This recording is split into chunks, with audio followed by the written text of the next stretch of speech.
السلام علیکم جی، حامد ادریس چودھری۔ آج میں آپ کے ساتھ نبی کریم صلی اللہ علیہ وسلم، اللہ کے آخری نبی کی ایک حدیث شیئر کروں گا۔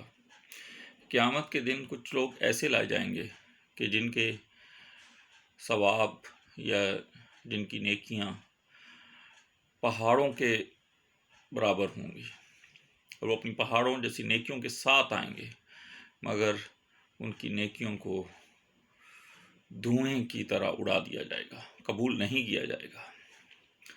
صحابہ گھبرا گئے اور نبی کریم صلی اللہ علیہ وسلم سے دریافت فرمایا کہ یا رسول اللہ علیہ وسلم، اے اللہ کے آخری نبی، وہ کون سے لوگ ہوں گے؟ کیا وہ ہماری طرح ہوں گے؟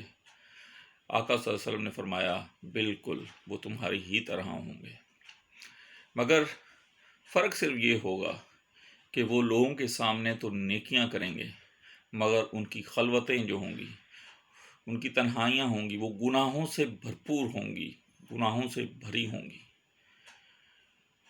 اللہ تعالیٰ آپ کو اور ہمیں تنہائیوں میں نیک رکھے۔ ہماری تنہائیوں کو، ہمارے اکیلے پن کو، جب ہم اکیلے ہوتے ہیں، اس کو شیطان سے اور گناہوں سے پاک رکھے۔ اللہ تعالیٰ آپ کو خوش رکھے۔